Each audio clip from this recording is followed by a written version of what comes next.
Welcome back to From Fear to Fun, the podcast where we explore how to transform medical encounters with children from moments of fear into opportunities for fun, with connection, confidence, and cooperation.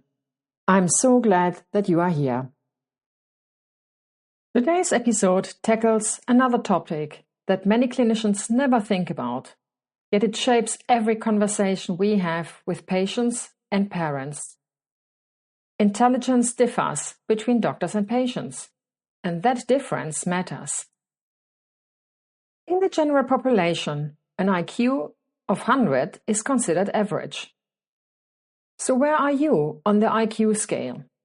Studies suggest that the average IQ of doctors is around 127, which places us in the top 5% of the national IQ distribution. Just getting into medical school requires above average cognitive ability. Finishing it requires even more. But here's the twist.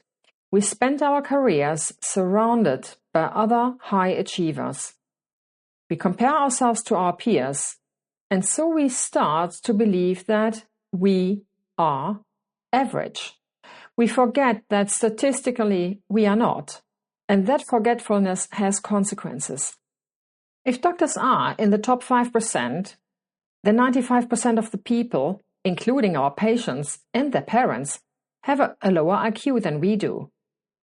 This is not a judgment, it's simply statistics. But when we communicate, we often behave as if everyone processes information the way we do. We speak quickly. We use complex language. We explain multiple concepts at once. We assume understanding, and then we are surprised when patients don't follow. But the truth is simple. We are sending, and they cannot receive. There is a strange misconception in medicine that intelligence is something we earned, but we didn't. We did not achieve our IQ. We inherited it. Our cognitive abilities are no more an accomplishment than our shoe size, our eye color, or the shape of our nose.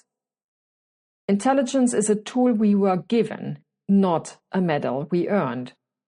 The real achievement is how we use it.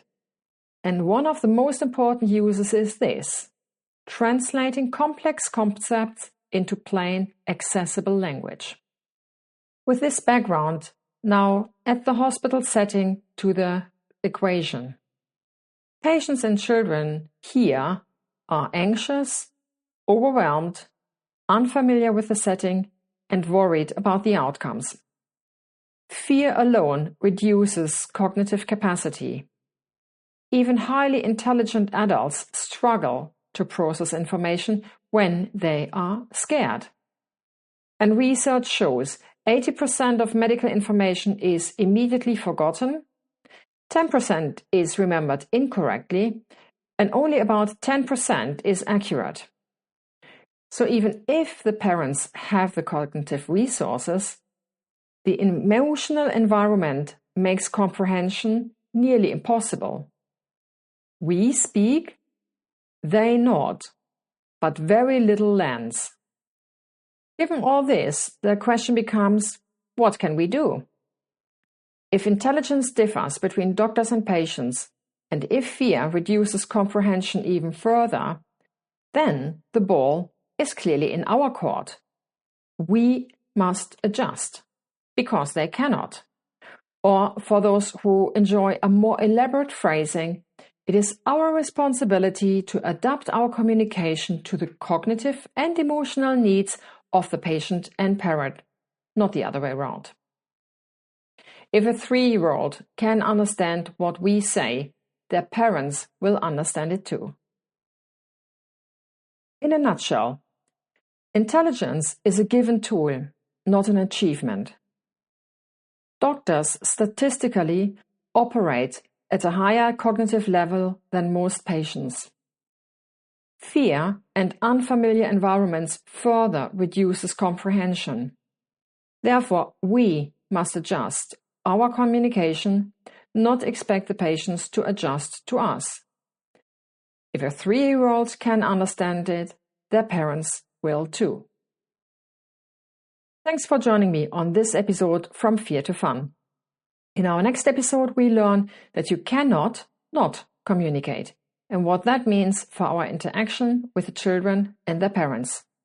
Until then, keep noticing, keep wondering, and keep moving from fear to fun.